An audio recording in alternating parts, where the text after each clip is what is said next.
Kini menangis haru. Rumah Reyot Ato di Sukabumi direnovasi, dibangunkan rumah layak huni.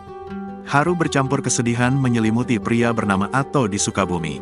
Bagaimana tidak, rumah Reyot Bak Gubuk yang dihuni Ato, 51, warga Kampung Mekarjaya, Desa Cikangkung, Kecamatan Ciracap, Kabupaten Sukabumi, Jawa Barat, dirobohkan oleh warga, Minggu, tanggal 21 April tahun 2024, sore. Sebelumnya di gubuk Reyot itu, Ato yang berasal dari keluarga tidak mampu tinggal bersama dua anaknya yang berusia 12 dan 10 tahun. Rumah yang sudah ditopang sejumlah bambu dan bocor di sana-sini dirobohkan karena Ato mendapatkan rumah baru yang dibangun oleh sosok dermawan. Saat rumahnya dirobohkan, Ato tidak nampak terlihat. Ia memilih tidak melihat rumahnya dirobohkan karena tak kuasa menahan tangis. Ato mengaku perasaan bercampur saat rumahnya dirobohkan. Ato mengaku tak kuasa menahan tangis saat mendengar suara gedubrak saat rumah Reyotnya dirobohkan. Ada sedih, ada bahagia, ada tangis sedih, ada tangis bahagia. Mendengar suara rumah saat dirobohkan itu saya sedih, ujar Ato. Ato merasakan kebahagiaan karena ada yang membangunkannya rumah layak huni. Namun di waktu yang sama ia pun mengaku sedih karena bertahun-tahun tidak bisa merenovasi rumahnya.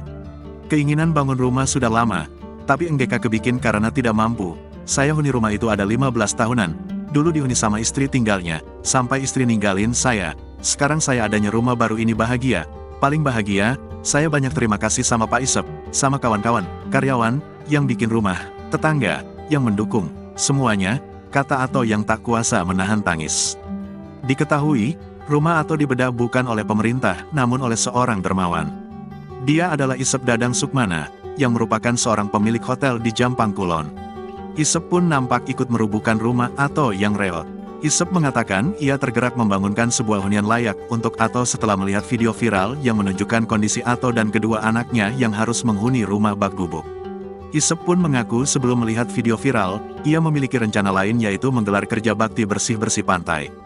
Namun setelah melihat video yang menunjukkan kondisi rumah Ato, ia pun menunda rencananya itu, termasuk menunda acara dengan keluarga, karena lebih tergerak untuk membantu Ato. Download Tribun X sekarang, menghadirkan lokal menjadi Indonesia.